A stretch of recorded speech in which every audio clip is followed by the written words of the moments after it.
I'm now joined by Dr Mkhaimar Abusada, Associate Professor of Political Science at Al-Azhar University in Gaza. Doctor, it's a pleasure to have you on, and thank you for taking the time. So Egypt says it's working with Qatar and the US to revive the 60-day Gaza truce plan. The Hamas leader is due in Cairo. What can we expect from these talks?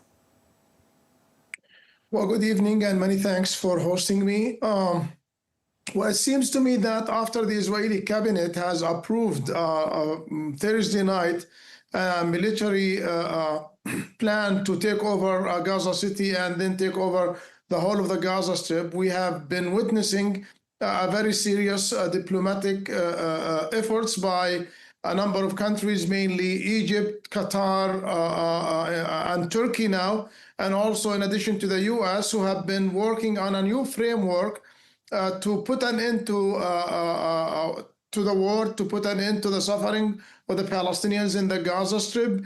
Now, whether there will be a deal or not, it will be seen. But what we have heard about 2 weeks ago, that the gap was still big. There was still a big gap between Hamas and Israel in terms of the issues of the Israeli withdrawal from the Gaza Strip, Palestinian prisoners who were to be released, and also the entry of food assistance into Gaza. These issues were not bridged about 2 weeks ago. Now, we hope that there will be enough efforts by the mediators this time to try to broker a new deal. Now, about 2 or 3 weeks ago, they were discussing a partial deal that will include a 60-day ceasefire in return for 10 Israeli live hostages and a number of dead bodies. But I think what we have heard from Steve Witkoff, the U.S. presidential envoy, a few weeks ago, I think he indicated that next time there should be a deal, a comprehensive deal, not a partial deal, a comprehensive deal where Hamas basically releases all Israeli hostages, dead and alive, in return for an end to the war and an Israeli withdrawal from the Gaza Strip. But I think we still have a few issues that have to be dealt with. The day after, who's going to be governing Gaza, and the day after, and also the issue of Hamas disarmament and where the Hamas leaders will stay. Israel is asking basically some of Hamas senior leaders in Gaza to be to exit from the Gaza Strip. So these issues have to be basically dealt with in order to see a successful new framework that will put an end to the war and the release of Israeli hostages in Gaza. So, Doctor, Israel has said that the occupation of Gaza, the full occupation of Gaza, is to go ahead. We know that overnight there's been heavy bombardment in Gaza City. Right now, is Hamas too weakened to carry on? Do they need to come to the table and make an agreement in order to save those cities that haven't been occupied by Israel and to save the people who are dying?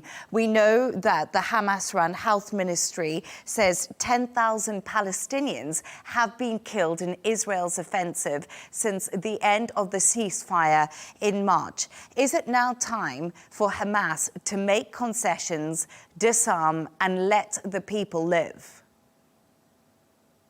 Well, that is definitely a very good question. We do hope that Hamas will make the necessary concessions to bring about an end to this war and a final ceasefire between Hamas and Israel.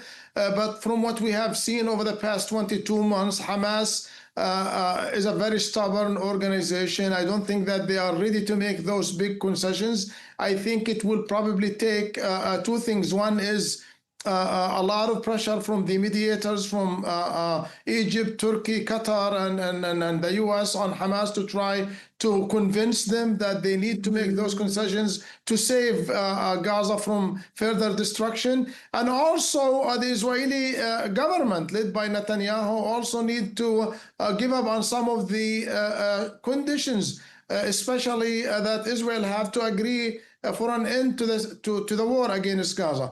Now, again, I totally agree with you. I hope that it's about time that we should see an end to the suffering of more than 2 million Palestinians in Gaza, the killing, the destruction. More than 60,000 people have been killed. More than 130,000 people have been injured.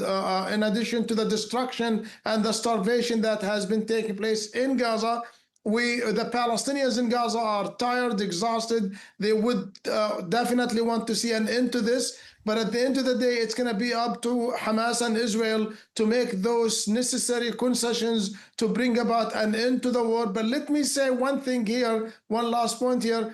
It doesn't seem to me that Hamas is willing to make the necessary concessions if Israel isn't willing to put an end to the war, if Israel isn't willing to withdraw completely from the Gaza Strip. If Israel and Netanyahu are willing to do that, I think we might see progress in this round of ceasefire negotiations in Cairo. And Doctor, the Israeli opposition leader is calling for a national strike on Sunday over the escalation on the Gaza war. Thousands are expected to attend these rallies. Could this be the beginning of the end for Benjamin Netanyahu in Israel, as there is backlash to these plans? Well, as a Palestinian, I hope, the general strike that is to take place in Israel on Sunday, August 17, will bring an end to Netanyahu and his government. But we have to admit that Netanyahu is very influential. He has a long experience in office. He has been in office more than any other Israeli prime minister since the establishment of Israel in 1948. He even exceeded the years of the first prime minister of Israel, Ben-Gurion. So Netanyahu is a very experienced prime minister. He's very manipulative. So I think he will try to survive, even though that supposedly the strike on Sunday is going to be a big strike. I know that some of the Israeli reservists are going to join. Some of the Israeli influential universities like Tel Aviv University, Ben-Gurion University, Haifa University. I think the Israeli Bar Association also is going to participate. Up until now, the Israeli Workers Syndicate, the Histadrut, has basically refrained from supporting this strike on Sunday. Now, whether that is going to signal an end to the war in Gaza or not, it will be seen. But let me tell you one thing, that the images coming out of Gaza, the starvation of Palestinian children, the death of many Palestinian children and other Palestinian civilians as a result of famine and starvation, I think that has been covered in a good way, I guess, in Israel. And the Israeli public isn't happy about those images. And I think from what I hear that part of those images which have been covered in the Israeli media are alarming. Israel is becoming an isolated state.